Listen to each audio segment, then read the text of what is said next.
Saharissa, okei, 3, aina ruoka, mutta sitten ne 2 muuta asiaa oli se, että vieläkö mä kohtaan viimeisellä kilometrillä sen myrkyllisen kääneen, eli Baf-Everin, jota siellä Kalahari automassa oli tosi paljon.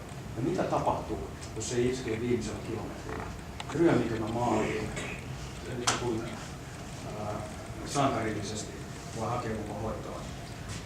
No, siellä viimeisillä kilometreillä niin mulla tuli tietenkin siellä Kalaharissa mieleen, että mitäs sitten? Mitäs tämän jälkeen tapahtuu? Ja mä muistan, kun siellä oli sellainen tukitiimi, puoliso Kirsi Montonen kantaa paikalla, sitten eteläafrikkalainen Greg Moore. Ne kaikki vaivasi siellä hulluilla 1000 saavutettu. Mutta mä en oikein löytänyt itsestäni sellaista vaivaa siinä kohtaa. Vaan mun päässä vaan koko ajan oli se, että seuraavaksi Sahara. Sen on pakko olla Sahara. Eli se tuli jo siinä kohtaa.